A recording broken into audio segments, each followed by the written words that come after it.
ഇളം തങ്ങളെ അശകിൻ പൊഞ്ചിന് തോകും പനിനീർ പൂക്കളെ ഇശലിൻ നീളം പോഴും ഇളം തങ്ങളെ അശകിൻ പൊഞ്ചിന് തോകും പനിനീർ പൂക്കളെ.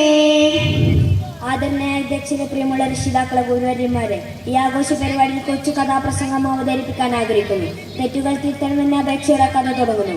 കഥയുടെ പേര് സ്നേഹത്തിന്റെ മാണിക്യം. അതെ, സ്നേഹത്തിന്റെ മാണിക്യം. ബദറിന്റെ രണഭൂമി ഒരുങ്ങുന്ന ദിനമാണ്. ബദരീങ്ങൾ ചുടുചോര ചിതറുന്ന ദിനമാണ്.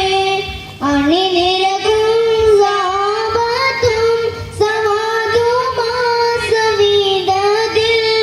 അവിടമിൽ അടികൾക്കും നബിയുടെ സാബത്തിൽ.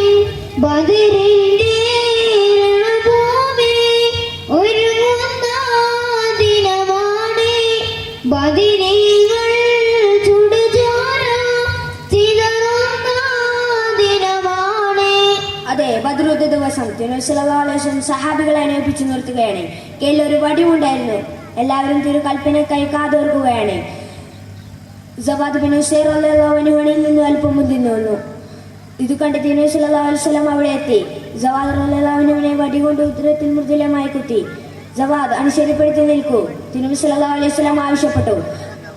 ബദ്രുദ്ദത്തിന് വേണ്ടി സഹാബത്ത് കാത്തിരിക്കുകയാണ്. ആ സമയത്താണ് അണികൾക്കിടയിൽ നിന്ന് ഒരു പരാതി വന്നത്. എന്താണെന്നറിയുമോ ആ പരാതി? കാരുണ്യദൂതരെ തേടുന്നു